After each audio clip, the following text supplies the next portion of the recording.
Bueno, muy buenos días, buenas tardes o buenas noches, dependiendo la hora con que usted vaya a escuchar esta enseñanza que vamos a dar a continuación, que según mi entender de la palabra es muy importante porque esta enseñanza recoge en esencia la teología sistemática del cristianismo y la separación que hubo entre el judaísmo, que fueron nuestros primeros pastores, y el cristianismo, que hoy es una realidad. Eso no se va a poder ocultar. De hecho, la iglesia de Jesucristo, eclesía, que viene también del griego, que no es otra forma de decir lugar de reuniones. En el judaísmo se llama sinagoga o concilios, también tienen la misma connotación. Porque nosotros somos, los cristianos, somos un apéndice del pueblo de Israel, y eso no hay duda para eso, no hay duda. Yo voy a hablar hoy de una de las cartas más tergiversadas junto a Gálatas, que en su momento también voy a escribir sobre Gálatas. La carta a los romanos, así llamada, carta a los romanos, es decir, a los ciudadanos italianos que vivían en Roma. Otros vivían en ciudades importantísimas, donde el comercio, el intercambio comercial, las zonas marítimas, que eran para los romanos importantísimos, tanto así que los nombraban provincias, para ellos poder comercializar, pero todos los productos. Miren, estoy un poquito fañoso, porque hay un frío aquí increíble. Uno menos uno bajo cero. Terrible. Cuando hay frío se le seca la garganta a uno, hay poca humedad. Entiendan ustedes, por favor. Vivo aquí en Estados Unidos y es tremendo. Bueno, amados, les decía que esto de las enseñanzas en los lugares de las reuniones siempre ha sido objeto de debate, pero nosotros tenemos que conocer nuestros orígenes. Mire, el que no conozca sus orígenes no conoce su identidad, y el que pierde la identidad anda sin rumbo por allí. Y esa es la razón de hacer varias enseñanzas en relación a estos temas que considero importantes. Y la fidelidad en nosotros con relación a nuestro norte, a nuestro rumbo, a nuestros orígenes es muy importante para Dios. Dios lo evalúa mucho. Esta carta a los italianos, ha sido, como le dije antes, la carta más tergiversada, más manipulada de la historia del cristianismo. Porque no sabemos quién escribió la carta. No sabemos para quién se escribió la carta. Y no sabemos el contenido de esa epístola, el contenido sustancial. Porque nosotros, toda la palabra de Dios, incluyendo las cartas neotestamentarias, como dice el teólogo Banst, tenemos que saber el origen, el propósito y la razón. Si usted no estudia la Biblia de forma académica, de forma histórica, de forma pedagógica, usted va a tener problemas, y serios problemas. Si usted lo está estudiando desde la perspectiva de la fe, que es válido también, pero no toma en consideración estos tres pilares fundamentales, usted no va a entender la O por lo redondo, en el alfabeto, por supuesto, del español.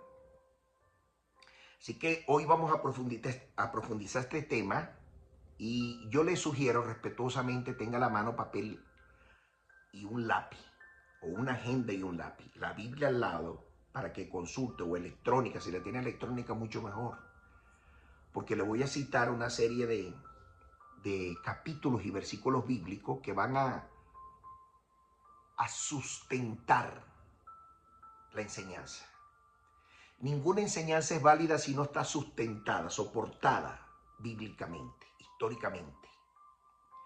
Quien no sustenta una enseñanza no la puede hacer sostenible. Porque la gente va a preguntar, porque el que está detrás de este video necesita ser respetado. El que está detrás del video necesita ser orientado y educado de la forma más elemental que existe. Pruebas indubitables. Sin prueba no se puede hablar, porque la prueba es el material que sustenta y sostiene cualquier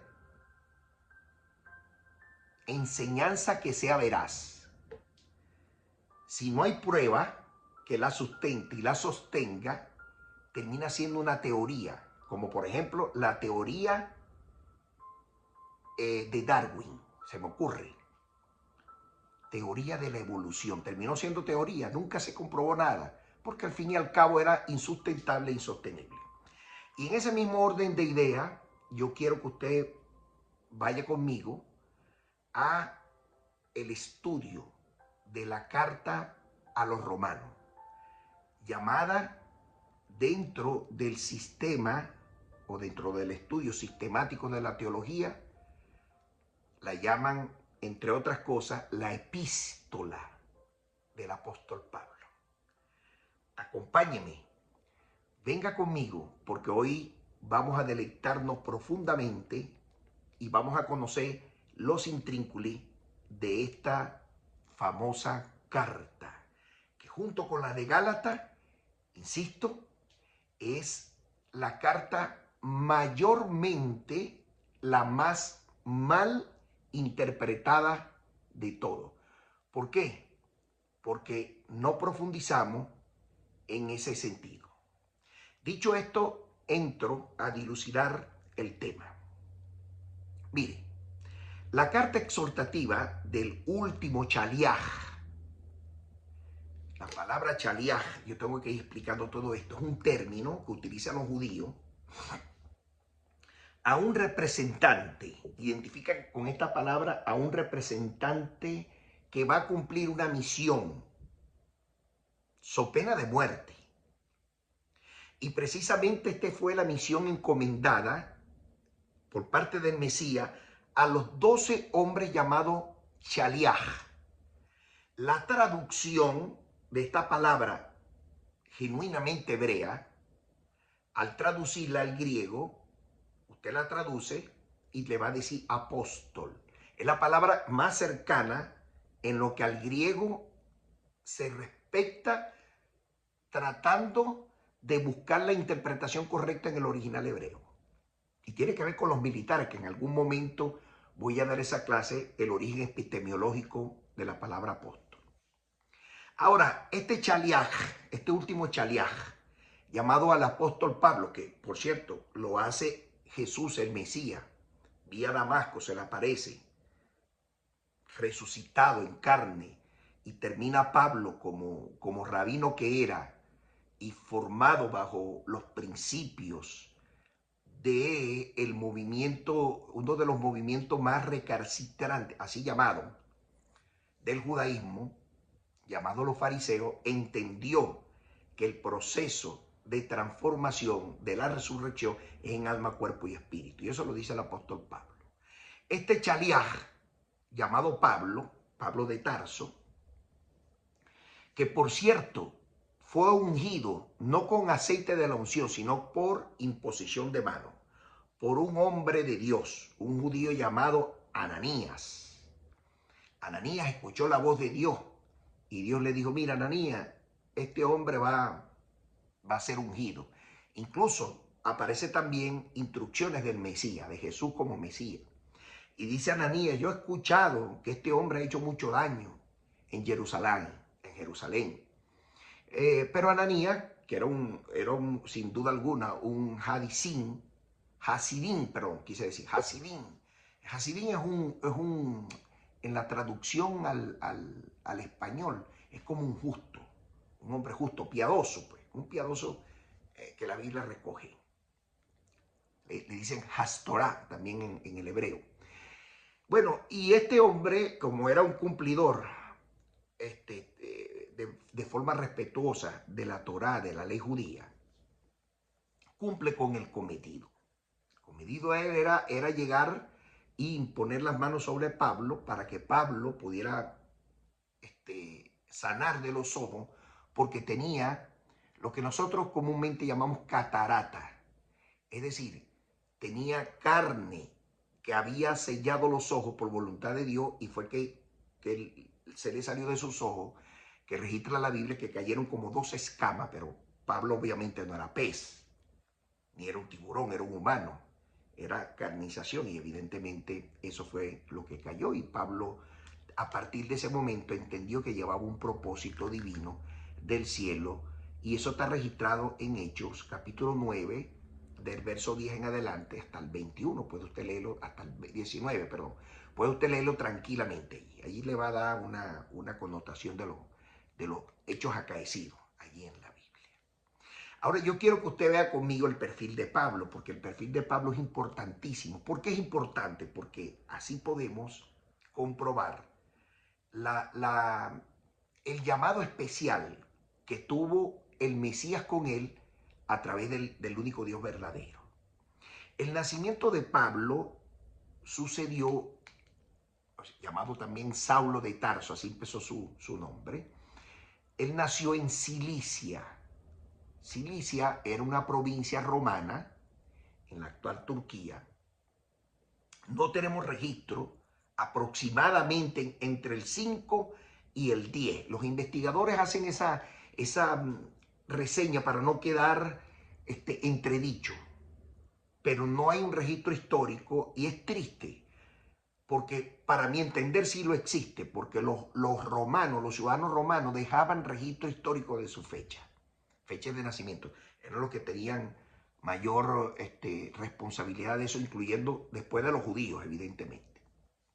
Y como no tenemos registro histórico, pero sí sabemos que Pablo era ciudadano romano, a tenor de lo que está en el libro de los Hechos, en el capítulo 22, del 25 hasta el 29, Pablo afirma categóricamente que era ciudadano romano, lo que en consecuencia, y es deducible por principios lógicos, e inclusive la Biblia tiene soporte de eso, hablaba latín. Es decir, por ejemplo, el concepto de obligación, por ejemplo, en latín, obligatio ex iuris vinculum quo necessitate astrimur aliquius solventau rei según nostra civitatis iura. No hablo perfecto el latín, pero por lo menos allí pues lo estudié. Lo estudié cuando estudié Derecho como abogado en nuestras universidades. En Hispanoamérica es de carácter obligatorio pasar una materia que se llama Derecho Romano, que es la esencia, es la base fundamental del derecho hispanoamericano. Según la Biblia, aparte de ser un ciudadano romano, Pablo también era judío. Obviamente, judío fariseo, porque él mismo se autodenomina como tal. Y lo demuestra porque hablaba también hebreo. No solamente hebreo, hablaba otros 6 idiomas, que a continuación se los voy a nombrar y se los voy a soportar bíblicamente. Griego, hablaba griego porque era la lengua materna. Acuérdense que nació en Cilicia. Era la lengua materna en Tarso, y era de carácter casi obligatorio como niño formarse bajo la lengua vernácula esa, del griego, y lo registra el libro de los Hechos en el capítulo 21, verso 37. Hablaba hebreo porque también, acuérdense que era judío, sus padres le enseñaron esa lengua. El hebreo no se perdió durante muchos años, lo hablaban, y en cada país que estaban pues tenían algunas expresiones, pero en 1948 cuando llegaron tuvieron que reacondicionar de nuevo la lengua vernácula y limar algunas malas interpretaciones en el idioma propiamente dicho. Pero eso es otra cosa. Pablo hablaba hebreo y así lo dice Hechos 21:40. Allí usted va a conseguir la información que efectivamente Pablo hablaba el hebreo perfectamente. Como todo lenguaje semítico, hablaba también arameo, es decir, árabe. La lengua aramea es lengua árabe. Todos los judíos y todos los árabes hablan hebreo y los hebreos hablan judío. Pero le voy a volver a explicar.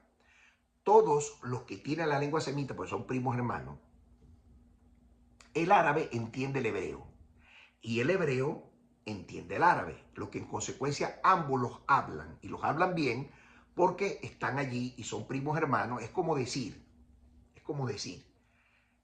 yo estuve 5 años frente a una iglesia aquí en Estados Unidos, donde los que estaban allí en su gran mayoría hablaban portugués y nos entendíamos perfectamente. Portugués es una lengua que se desprende del latín.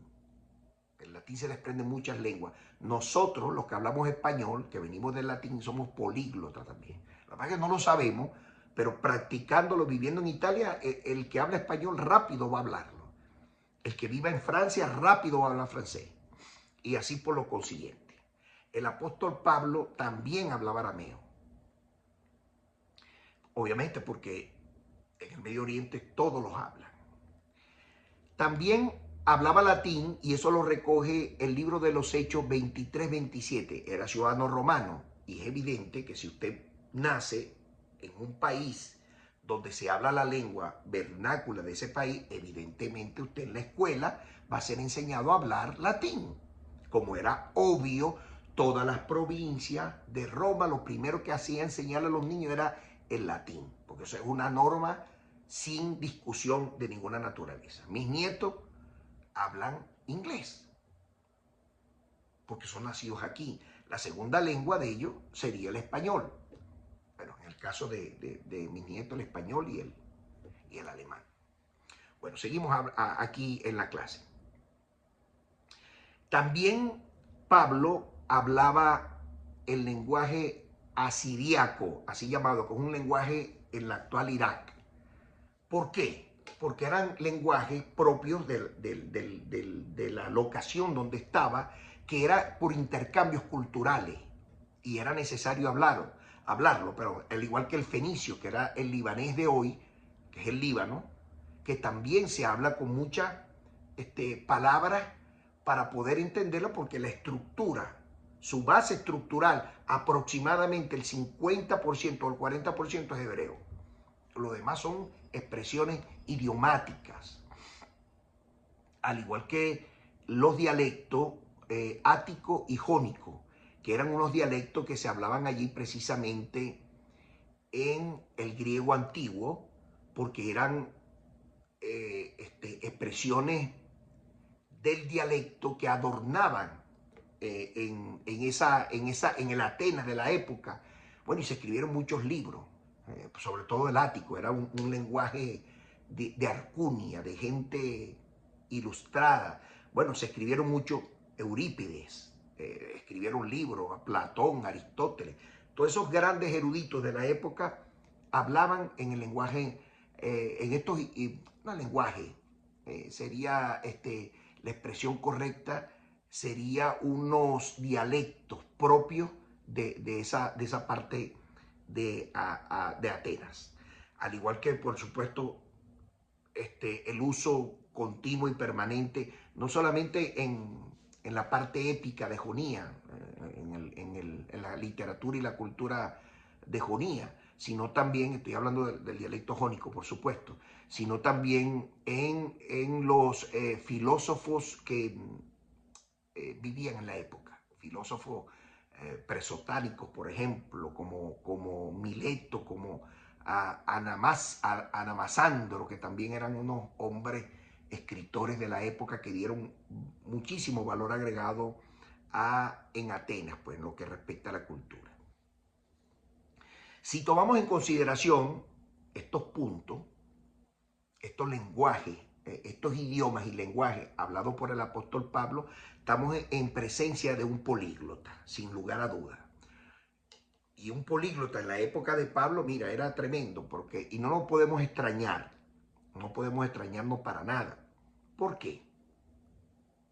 Porque dice la Biblia que en el mundo que desapareció se hablaba un solo idioma, que Dios lo desapareció con agua, lo ahogó, y el idioma era el hebreo.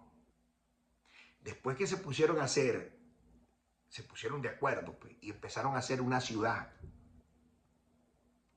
y empezaron a levantar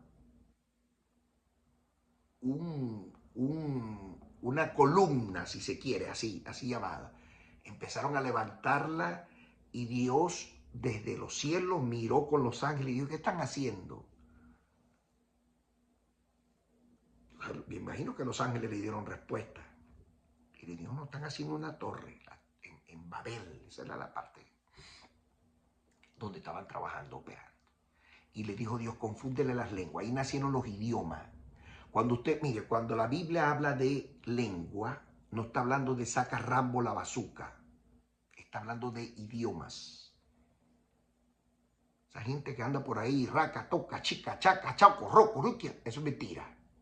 Esa es la mentira más grande de toda la tierra. Lo hacen para tratar de impresionar y decir, wow, este hombre, porque son conductas desviadas. Conductas desviadas. Lamentablemente es así. Usted mire, agarre, para muestra un botón, agarre un traductor, el que tiene su teléfono, el traductor Google, y mete idiomas y pone español y pone hebreo. Automáticamente le va a dar, perdón, lengua, usted va a poner lengua, automáticamente le va a registrar idioma. En el lenguaje que usted lo ponga, griego, le va a registrar idioma. Son idiomas. Y esa es la razón por la cual Dios llegó, en el libro de los Hechos sale eso, llegó a Jerusalén y repartió las lenguas porque él las había prohibido y nacieron los políglotas. Pablo es una muestra de eso. Pablo es un testimonio de eso. Un políglota en su época. De manera que tenía una habilidad para hablar varios idiomas y dialectos, como yo aquí se lo estoy asentando bíblicamente. ¿Para qué? Bueno, para poder enseñar a las naciones la llegada del Mesías y poder enseñar también, a tenor de lo que está escrito en Efesios 3, verso 6, que los gentiles, es decir, los no judíos, iban a conformar, iban a ser parte del pueblo de Israel a través de Jesús el Mesías. No como extranjero, sino como un todo, como parte fundamental del pueblo de Israel, porque esa era la promesa que Dios le había hecho a generaciones que antes de Pablo, y fue a Pablo revelado. Por eso Pablo habla del misterio, el gran misterio. Aparte de esto, Pablo como rabino, que tenía una autoridad no solamente para escribir las cartas, él llegaba y visitaba la sinagoga, era un hombre formado bajo los principios académicos de un gran rabino llamado Gamaliel hijo. Y Gamaliel hijo, bueno, pues tenía una autoridad tremenda en el rabinato, y Pablo, como era rabino, podía entrar a las sinagogas a enseñar. Pero ¿qué enseñaba Pablo? Pablo enseñaba sobre el Mesías.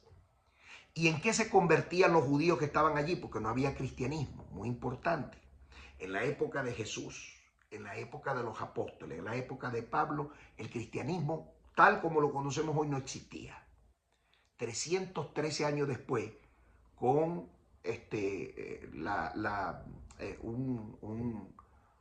un emperador romano, aglutina todo este movimiento de no judíos, porque había grandes conversiones, muchísimas conversiones hacia el judaísmo, lo que llamaban prosélitos, justos, y después se hacían prosélitos. Los judíos no hacen proselitismo. La gente toca la puerta, la gente se convertía al judaísmo, no al cristianismo. Mire, decir esto, que había cristianismo en esa época, es una tamaña irresponsabilidad y es una mentira, y nos hacemos mentirosos. Y la palabra de Dios dice que no podemos ser mentirosos, y menos en lo que respecta a la educación de la palabra de Dios. Ese emperador Constantino, que fue en Constantinopla, por cierto, allí nace la primera iglesia que reúne a los no judíos y conforma una hegemonía. por supuesto para separarse del pueblo judío definitivamente. Esa es la razón por la cual el apóstol Pablo, como políglota, esa era su misión principal. Bueno, sus cartas hablan de eso, sin lugar a dudas, si usted la ha leído. Y no solamente hoy llamado Nuevo Testamento, por supuesto, que ni es Testamento ni es Nuevo, pues todo esto viene de allá arriba, de los 5 primeros libros históricos. La gran mayoría de las cartas está escrita en griego, pero esta carta que le estoy diciendo, esta epístola es un libelo de demanda según la hermenéutica romana o latina. No es una carta per se, es una demanda, un libelo de demanda. Usted puede revisarlo ahí con más calmita y yo le voy a dar los apuntes respectivos. Así que no se preocupe. Pero las que tenemos en griego, faltaría la de latín. ¿Dónde está? Bueno, descansa en los archivos de la sede de la Iglesia Católica, que en todo caso es el Vaticano. Debería, y yo exhorto aquí al clero católico, con todo el respeto lo hago, y al Papa, que abran la biblioteca para que entremos nosotros, los teólogos, pues los que nos gusta esto, los investigadores, los exégetas, los escatólogos, entremos allí y que nos abran la biblioteca para poderla ver como los judíos abrieron su museo histórico, y ahí están todos los pergaminos de todos los rollos que consiguieron en las cuevas del Qumran, y no tiene nada que esconder, porque el que tiene la verdad no tiene nada que esconder. Esconde aquel que tiene algo que ocultar, y sería bueno que lo abrieran para que definitivamente apareciera todo y la verdad brote debajo de la tierra. Ahora, ¿qué es lo que contenía esta carta a los italianos en Roma? ¿Qué contenía o qué contiene? Si usted lee esa carta, se va a dar cuenta de algunas incoherencias que existen entre un capítulo y otro. Y uno dice, pero bueno, no hay coherencia. Obvio, no hay coherencia porque en algunas ocasiones fueron manipuladas. Y eso no lo estoy diciendo yo porque se me ocurre, lo han dicho teólogos importantes, investigadores importantes, arqueólogos importantes, que determinan fehacientemente que la carta o la epístola del apóstol Pablo fue en su momento alterada. Porque si estamos hablando de un libelo de demanda, entonces me sale con otras cosas que no tienen nada que ver con lo que en principio se hizo. Ahora, ¿qué es lo que estaba peleando el apóstol Pablo allí? Bueno, en ese tiempo hubieron muchas confiscaciones, repito la palabra, por el exilio que se produjo allí a los judíos, que les quitaron sus propiedades, los romanos, eso lo dicen historiadores muy respetados, como por ejemplo Flavio Josefo habla de eso, entre otros historiadores que yo se los voy a citar a continuación. Les expropiaron a los judíos tierras, dinero, propiedades, las sinagogas, y es el tema histórico que se remonta, por supuesto, a la época de Roma, donde surgieron todos estos documentos históricos que tenemos en nuestras manos, conocidos como el Nuevo Testamento. A continuación, yo te voy a mostrar unos antecedentes y eventos históricos donde sale la confiscación efectivamente de los judíos que vivieron en esas provincias romanas, que en su conglomerado era Roma en sí. Primer antecedente. En el siglo I, después del Mesías, después de la muerte y resurrección del Mesías, la comunidad judía en Ponto, de donde venía Pablo, donde venía Aquila, donde venía Priscila, toda esa gente fue vilmente atropellada. Allí hubo un decreto, so pena de muerte, un decreto obligado que todos los judíos, especialmente los rabinos, tenían que abandonar Ponto, una provincia romana bellísima, donde había un comercio extraordinario. So pena de muerte, so pena de muerte. Allá, eso se caracterizaba, esa provincia, porque había comercio marino. Es decir, llegaban los barcos en ese momento, había turismo, había textil, Habían industrias, llegaban los alimentos allí, tremendo, tremendo. Pescadería de grandes proporciones. De allí, Claudio, el emperador, saca el edicto para que salgan los judíos y les quitaron todas sus propiedades y las vendieron públicamente, en una subasta pública. Y esa es la razón por la cual la gran mayoría de los paisanos judíos buscaron al apóstol Pablo por su condición de políglota, no porque era abogado. No porque era abogado, porque no podía ser abogado. Para ser abogado en Roma, tenía que nacer en Roma, ser hijo de romano, según los libros que he estudiado hasta ahora en el derecho romano y a través de las investigaciones y la exégesis cristiana y judías que he hecho. En Roma, la discriminación y las persecuciones contra los no romanos era el cuento de nunca acabar. Durante el tiempo del emperador Tiberio, en el año 14 hasta el 37, después del Mesías, la historia está allí y eso es de continuo proceder. Si usted no era ciudadano romano, mire hermano, eso le quitaban de todo. Si usted era ciudadano romano, lo respetaban, porque el derecho romano era para los romanos. De hecho, el César ordenaba que no podían ser ni castigados, ni esposados, ni apresados ningún ciudadano romano, porque era un delito el que lo hacía. De hecho, la misma Biblia registra que el apóstol Pablo, cuando fue a ser encadenado y golpeado, le dijo, no me golpeé porque soy romano. Y de ahí agarraron miedo todo porque era ciudadano romano, lo que afirma categóricamente esta enseñanza. En el año 49, después del Mesías, este emperador llamado Claudio expulsó a todos los judíos con ese edicto, de allí, de Ponto, de la provincia de Ponto. Especialmente a los gentiles que estaban haciendo la conversión al judaísmo, es decir, a los prosélitos. ¿Por qué? Porque tenía miedo a los judíos de una revuelta. Y yo trato de ponerme en los zapatos de Claudio. Y Claudio, como veía esas conversiones masivas, porque la gente buscaba el judaísmo por una razón fundamental.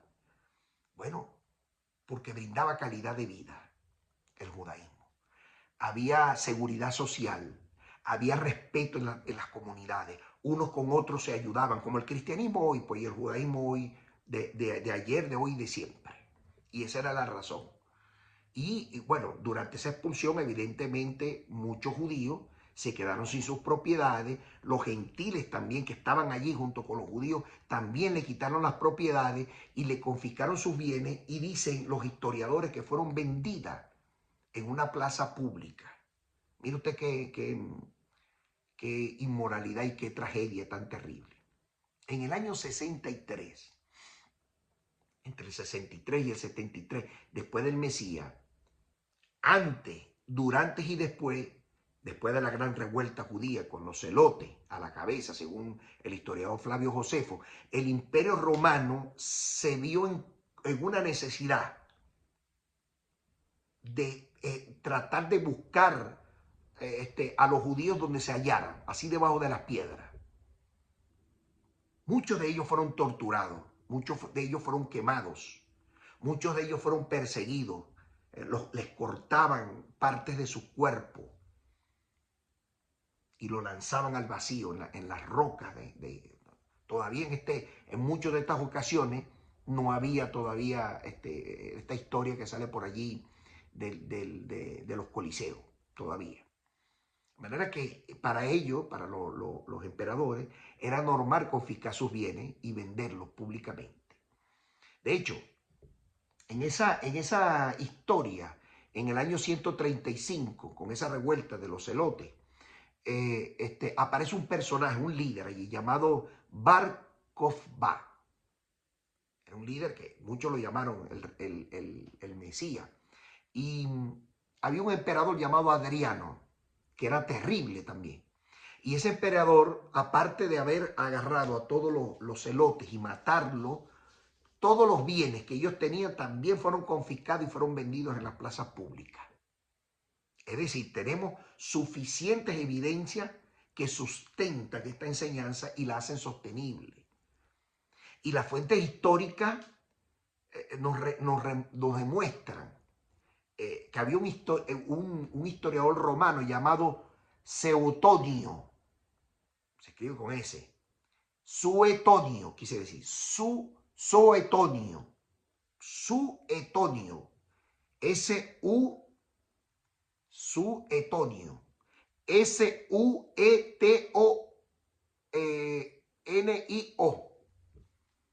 tremendo, que afirma categóricamente en un libro llamado Los 12 Césares. Yo se los recomiendo. Un libro extraordinario, recoge en esencia la historia de Roma y todo las arbitrariedades que allí se cometían. Y él afirma categóricamente que en Roma hubo estos hechos acaecidos, que la Biblia también lo recoge. En la Biblia están en el libro de los Hechos, en el capítulo 18, en el verso 2, ahí usted puede corroborar lo que yo le estoy diciendo, de este tal Claudio. Flavio Josefo también recoge y lo habla sobre la expulsión de los judíos en Roma en un libro que se llama Antigüedades Judías. Usted lo puede buscar en el libro 18, pues son varios tomos. En el libro 18, en el capítulo 3, en la sesión 5, habla especialmente de eso y usted puede confirmar lo que en consecuencia te estoy dando evidencias sustentables y sostenibles de que esto pasó así, sin lugar a dudas. Mire, en esta confiscación de los bienes que le quitaban a los judíos especialmente, se desarrolló un proceso de varios siglos.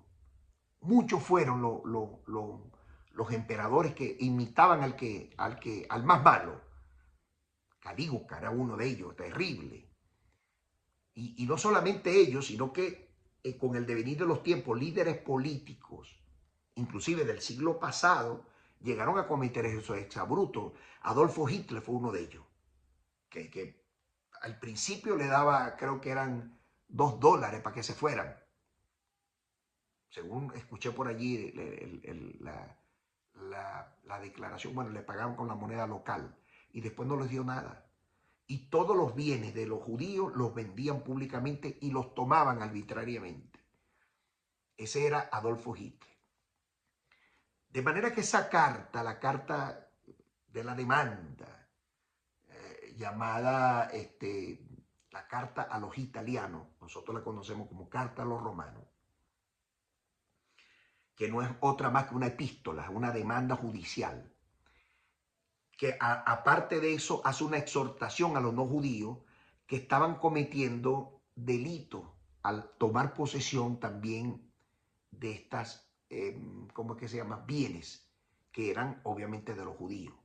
Y en su gran mayoría, estos no judíos, es decir, gentiles, es decir, italianos, eran para complacerse o para deleitarse del edicto de su emperador, porque beneficiaba siempre al ciudadano romano. Allí, por supuesto, en esta carta existe una profunda sistematología desde la perspectiva de la halajá judía, no cristiana. Es muy importante eso.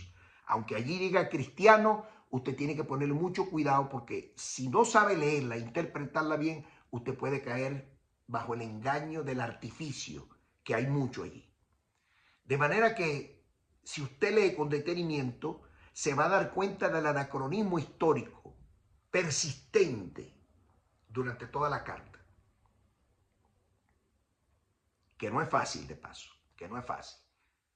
Y si decimos, bueno, que existía el cristianismo en esa época, como le dije antes, estamos mintiendo categóricamente porque ningún historiador serio lo ha escrito. Solamente aparece en la Biblia y las Biblias fueron manipuladas a través del tiempo. Y estoy hablando del Nuevo Testamento, es decir, de las cartas apostólicas.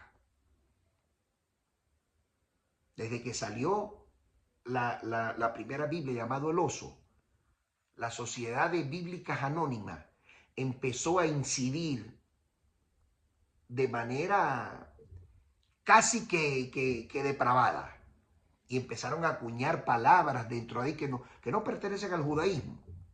Por ejemplo, obispo. Esa palabra no aparece en la jerga, en el vocabulario judío, no aparece. Y lo pusieron allí porque no había papa. Ahora no lo pueden poner, porque si no hubieran puesto papa, porque el papado nace recientemente, después del año, antes de la existencia de Israel, en 1946, por ahí nació. No recuerdo con exactitud ahorita. Pero nace con la avenia del primer fascista del mundo, Benito Mussolini. Y el primer papa es Pío VI. Aunque quieran poner a Pedro y por ahí usted consigue en internet un poco de mentira, eso no es cierto. Eso no es cierto. El primer papa que registra la historia, y nadie la va a poder cambiar, es Pío VI. Que se puso de acuerdo con el Mufti, se puso de acuerdo con Mussolini, se puso de acuerdo con Adolfo Hitler y desaparecieron 6 millones de judíos. De hecho, el papado,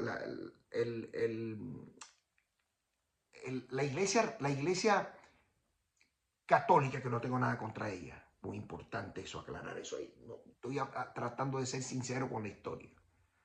El Vaticano nunca ha tenido buenas relaciones con los judíos, con las embajadas judías, nunca. Ahora recientemente que se ha medio mejorado, pero siempre, revise la historia para que vea, han votado en contra de Israel, con un empeño de quedarse con la hegemonía y eliminar a los judíos de la tierra, y eso es lo que registra la carta a los romanos, es decir, la epístola, la demanda, y hablo con pruebas sustentables. La razón era la separación abrupta del pueblo de Israel. Eliminar y quitar del camino principalmente a los rabinos, que eran los líderes. Y por eso sacan y expulsan a los judíos de allí, de Ponto, que está ubicado en el Mar Negro, actual Turquía, por cierto. Por cierto, allí nace la primera iglesia católica, en Turquía. Tremendo esto. La primera sede, pues. Métase en internet y averigüe para que vea. Y obviamente esa era una zona muy privilegiada, era como Miami hoy, porque allí no solamente los barcos traían vino, y traían exportado e importaban y exportaban granos, productos de las cosechas, bueno, trigos, etcétera, etcétera. Era una zona muy pujante. Y obviamente la exposición que ellos hacían de sacar a los judíos era influir negativamente en el pueblo no judío, en estos casos los italianos, diciéndole que lo que ellos predicaban no era verdad. Es decir, la resurrección entre los muertos, la promesa de la vida eterna, eso no existía. Y menos que los gentiles iban a ser parte del pueblo de Israel como meta, pues. Tremendo esto. Esa carta, los romanos, si usted lee en el capítulo 1, verso 1, ya allí empieza a darse cuenta que el apóstol Pablo hace mención tácita de todo esto. Mira, el apóstol Pablo no escribió esa carta, muy importante. Contrató un abogado llamado Tercio. El abogado fue el que hizo el libelo de demanda, no fue Pablo. Pablo, a pesar de que él hablaba y escribía latín, no podía hacerlo porque no era abogado. Y en la época, para poder introducir una carta en el ente administrativo, tenía que estar amparada por un abogado. Y esa es la razón por la cual el nombre de Tercio sale solo una vez. No es que era, como dicen algunos teólogos cristianos, para tratar de buscar a meter como que a todo el mundo ahí que eran discípulos de Pablo, cuando no lo era. Cuando Pablo mismo nombra a sus discípulos.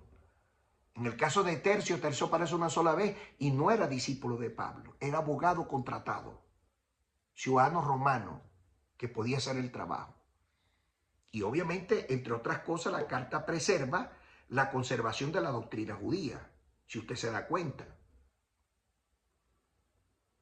En esa misma carta también apelan a la extradición indebida, y no solamente eso, la expropiación indebida también, por parte de las autoridades romanas. En Romanos 11, en el capítulo 11, del 1 al 36, allí descansa completamente todo esto que le estoy diciendo. De manera que el apóstol Pablo, en su empeño por preservar y conservar la sana doctrina judía y ayudar a sus paisanos a recuperar lo perdido, hace énfasis en esto. Y no solamente eso, sino que también, más adelante, por supuesto, en el libro de los Efesios, en el capítulo 3, verso 6, habla de una revelación que Dios le muestra que los gentiles, los no judíos, iban a formar parte, junto con el pueblo de Israel, bajo la promesa. Ahora, ¿quién era este Tercio, este famoso Tercio, este abogado? Pues, bueno, su nombre, el nombre ya de plano, identifica que era italiano. Tercio, el tercero. Mire, en los tiempos del romanismo, Roma se manejaba bajo una figura, una estructura piramidal de familia. El que estaba arriba era el capus de familia, el padre de familia. Y ese padre de familia sostenía a todos. Para casarse, se casaban sin manos o con manos, dependiendo. O sea, con manos era que dependía económicamente del padre. Sin manos es que salía del conglomerado. Buscaba su propia actividad financiera. El pater family se llamaba esa figura, en estricto derecho romano. Y esto existía. El primero que tenía la posibilidad de heredar era el primero, el hijo varón, como llaman los judíos el primogénito. Era el que tenía la mayor parte de heredad. Pero si él no dejaba hijo, que era lo que le exigía el pater familia, heredaba el segundo, si llegaba a tener hijo. Pero si no heredaba el segundo, heredaba el tercero. Pero ellos le ponían estos nombres, Tercio, porque pertenecía, era el tercero. Por eso es que usted va a leer allí en esa epístola, en esa demanda, en Romanos 16, 22, cuando él termina, el abogado termina de redactar la demanda y dice: yo Tercio escribo esta demanda. Epístola es demanda. Agarra la palabra epístola, váyase a Google, busque el traductor y pone epístola y pone para que traduzca del latín al español y le va a dar demanda. Pero esa demanda no la metieron sola, sino que hicieron un arroz con mango ahí y enredaron el asunto, y nos ha puesto a los teólogos a sufrir hasta hoy, con solamente una intención: mantener la hegemonía. Y le ha hecho un daño a la teología terrible. Ahora, la epístola en derecho romano, en el contexto, que en latín se escribe epístula, en latín se escribe así, que es el documento que utilizan en los procedimientos judiciales. Yo soy abogado y yo sé lo que estoy hablando. Abogado de profesión, penalista, con posgrado en la universidad, diplomado, etcétera, etcétera. Bien preparado en esa área. Y esos son los documentos, los escritos que meten los abogados. Hoy en día utilizan, en el caso de Venezuela hablo, utilizan una numeración que se llama IMPRE abogado, para identificarlo, pero el abogado siempre termina en los escritos poniendo su nombre. El nombre de la persona que representa y después el nombre firma el abogado. Si no está firmado por el abogado, la epístola, la demanda, no carece de fundamento. Y en Roma tenía diferentes propósitos. Inclusive estas formas tenía. Y le voy a leer algunas que tengo aquí en mi, ¿cómo es que se llama? En mi apunte. Dice ahí: epístola como demanda. Era un documento escrito que el demandante, el que iniciaba el proceso evidentemente, exponía los hechos fundamentados bajo la demanda. Si usted lee bien la carta a los romanos, es prácticamente un libro de demanda, una epístola pues. Dice allí el segundo: epístola de respuesta. Era un documento escrito al que se defendía, evidentemente, respondía a la demanda, negando o admitiendo los hechos alegados por el demandante. ¿Y qué estaba demandando Pablo? Aparte de que recuperar los bienes que le habían quitado arbitrariamente, pues recuperar la doctrina, porque se estaba inventando ahí y se estaba creando la figura de otro Dios. Mire, Desde aquí, desde Roma, desde el apóstol Pablo, en la demanda a los romanos empieza la separación abrupta del olivo silvestre y del olivo natural. El olivo natural, por supuesto, Israel, y el olivo silvestre nosotros. Y esa es la razón por la cual el apóstol Pablo hace mención de esas palabras, especialmente en el capítulo 11 de esta importante carta. Y hay una demanda de sentencia, evidentemente una epístola de sentencia, que era el documento escrito donde el juez sentaba su sentencia para resolver dicha demanda. En general, las epístolas en Roma debían de cumplir formalidades de forma y de fondo, como efectivamente aparece en la carta a los romanos. Se tenía que escribir en la lengua vernácula, porque si no, no funcionaba, es decir, en latín. Esta carta o esta demanda originalmente fue escrita en latín, por lógica de interpretación. Aparece en griego. Bueno, alguien en la carta original en latín descansa, por supuesto, en los archivos del Vaticano. Eso no hay lugar a dudas. Porque si no la escribían en latín era de plano rechazada por los principios del idioma. Usted no puede aquí introducir en Estados Unidos un documento en español. No se lo aceptan. Tiene que ser en inglés. Y si está en su país, tiene que ser en español. Y tiene que tener un abogado del lugar. No puede tener un abogado extranjero porque no aplica. Tiene que tener fecha y emisión. Tiene que estar firmada por en este caso, el remitente, quien remite la carta. Y en la exposición, por supuesto, motivada de los hechos. En este caso, el abogado y el demandante. El apóstol Pablo, y por eso es que aparece yo, Pablo. Y después cierra Tercio. Yo, Tercio, escribí este documento. De manera que aquí no fue Pablo que hizo eso. Fue un abogado. Que la sistematología teológica y el fundamento estructural es de Pablo como un erudito que era, es otra cosa. Pero la carta fue escrita en latín. Pablo hablaba latín y escribía, eso no hay problema, pero no podía, por la condición imperante de ser un abogado. Mire, una nota muy importante. Toda petición dirigida al imperio pasaba por un proceso y tenía que ser un abogado de los italianos. Si no era abogado, el proceso administrativo era nulo de pleno derecho, y si era judicial, peor.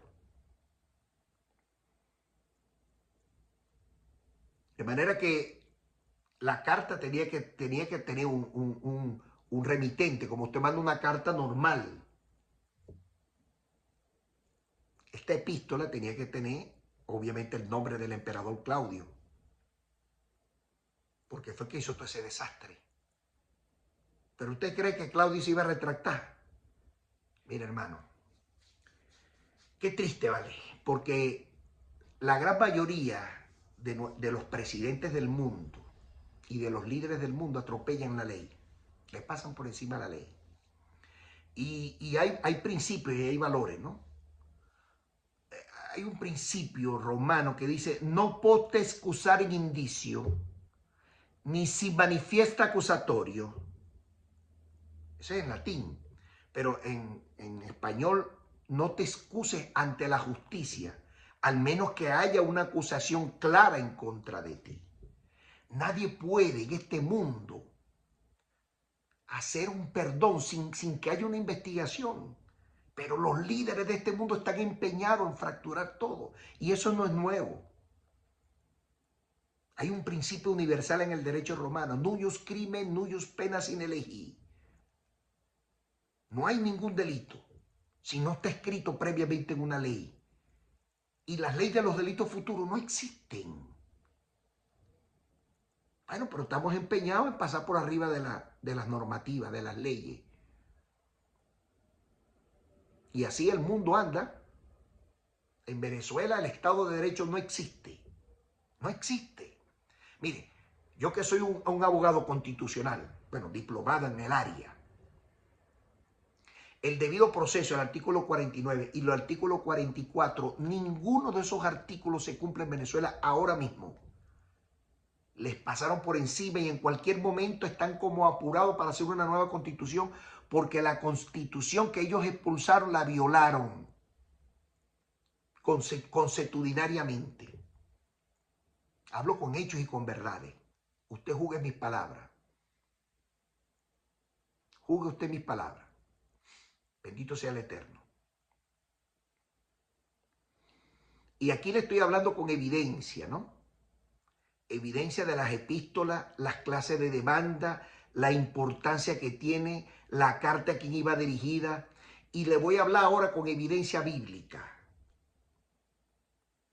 Escuche, porque lo voy a leer. Está en Hechos 18, verso 1. Aquí es donde descansa la razón por la cual fue enviado por el abogado Tercio la carta demandante a Claudio por haber hecho un acto abominable, despreciable, de expropiación indebida, sin cumplir con lo que Roma mismo había hecho. Pero Roma era especialista violando sus propios derechos, no para el ciudadano que estaba a su favor, como pasa en Venezuela, porque el que está a su favor pasa por encima de la norma y no le hacen nada, pero el que está en contra lo atropellan. Terrible esto. Hechos 18:1 dice así: después de estas cosas, Pablo salió de Atenas y fue a Corintio, porque estaba expulsado, obviamente. Pablo también era víctima de eso. Obviamente Pablo era ciudadano romano, pero no decía nada, sino que se había identificado más con el judaísmo. Y halló un judío llamado Aquila, natural de Ponto, recién llegado de Italia con su esposa Priscila, por cuanto Claudio había ordenado que salieran todos los judíos de Roma. Es decir, este caballero que estaba aquí, llamado Aquila, también era judío. Y dice aquí el 3, y era del mismo oficio de Pablo, es decir, era rabino. Se quedó con ellos y trabajaban juntos porque ellos mismos eran del mismo oficio. La Biblia, cuando dice que son del mismo oficio, significa que son iguales, es decir, eran rabinos los dos. Y dice aquí porque hacían tiendas en la interpretación. En el idioma hebreo significa o casa, depende del contexto idiomático con que usted lo utilice. O puede ser sinagoga, o puede ser templo, o puede ser escuela. Yeshiva, pues, en hebreo. Lo que en consecuencia trabajaban en una sinagoga. Y la 4 lo confirma, el versículo 4. Y discutían en la sinagoga los días de reposo, es decir, el Shabbat, los sábados. Y persuadían a los judíos y a los griegos. Obviamente los persuadían para decirle que Jesús, o Yeshua, era el Mesías. Y dice que el 5, y cuando Silas y Timoteo vinieron de Macedonia, Pablo estaba entregado por entero a la predicación de la palabra, testificando a los judíos que Jesús era el Cristo o el Mesías.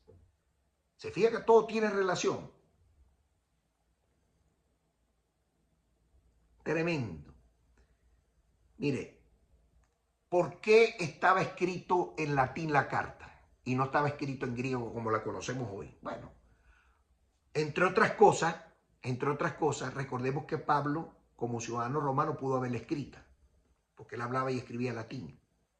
Pero era necesario que se cumpliera el propósito jurídico para que no tuviera ningún error el procedimiento, cosa que fue desechada, por cierto. Y todos los que hablamos español, no solamente hablamos, entendemos latín, francés, portugués, italiano, catalán, gallego, occitano, corso, es decir, como 10 idiomas, que tienen la misma estructura en español. Lo que tenemos que familiarizarnos con algunas palabritas, porque quizás tengan otra pronunciación en el dialecto.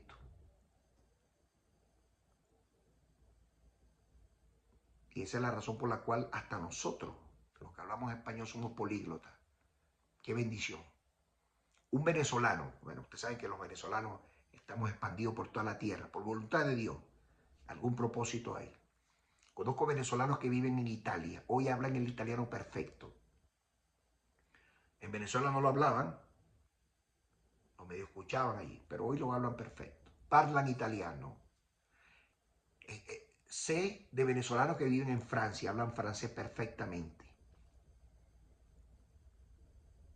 Viven en Brasil, hablan portugués perfectamente. Viven en Portugal, hablan portugués perfectamente. Y lo aprendieron así, porque tienen la base, el español.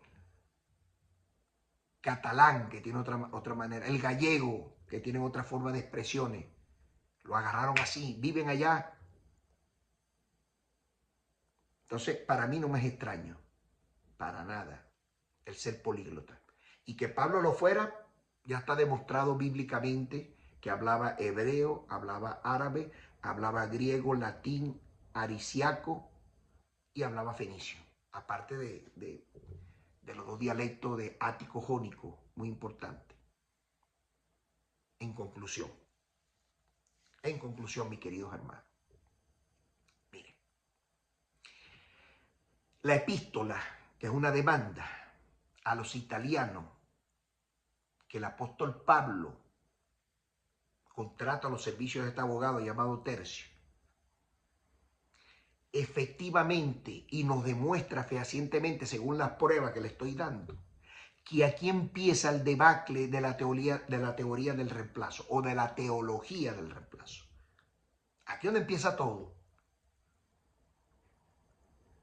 Porque querían tener otros propósitos, quitar el judaísmo del medio y ellos crear su propia religión, que les fue efectiva 313 años después, cuando un emperador llamado Constantino fundó su propia religión.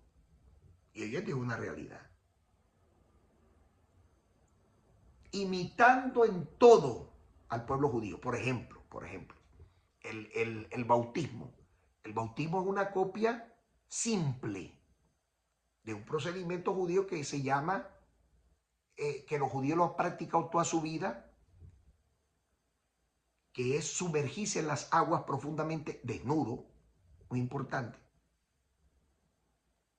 llamado purificación.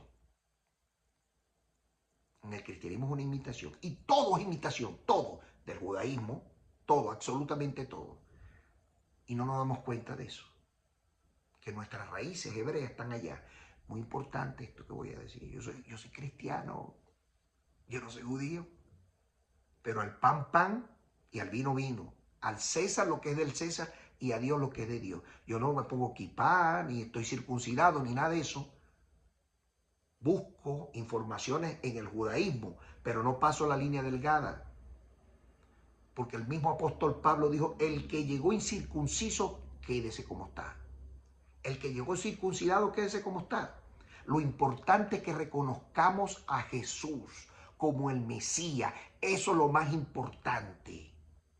Y sepamos cuáles son nuestros mandamientos en la Biblia. En el caso de los no judíos, Génesis capítulo 9, del verso 1 al verso 17. Capítulo 9, verso 1 al verso 17. Para Éxodo, para los judíos, Éxodo 20 es para los judíos, no para nosotros. Los 10 mandamientos nuestros, que los llevaron a 7, están ahí en Génesis, no en Éxodo. El desespero de la Iglesia Católica por querer quedarse con el coroto, viendo que Israel no salía, ¿cómo es que se llama?, debajo de la tierra, sino que andaba todo expandido por ahí por 2000 años, hasta que en el año 1947 se cumplen las profecías que Dios le había dado a los profetas de arrebatarlos y traerlos a las tierras de Israel. En 1948 el Estado de Israel proclama como nación, no como pueblo, porque ya pueblo era, como nación, se proclama entre las naciones y hoy en día es una realidad. Ya sucedió el rapto. Olvídese de eso que la iglesia se va en el rapto, eso no es cierto. Eso es una teología cristiana que nació aquí, por un teólogo cristiano aquí en los Estados Unidos, que leyó y malinterpretó.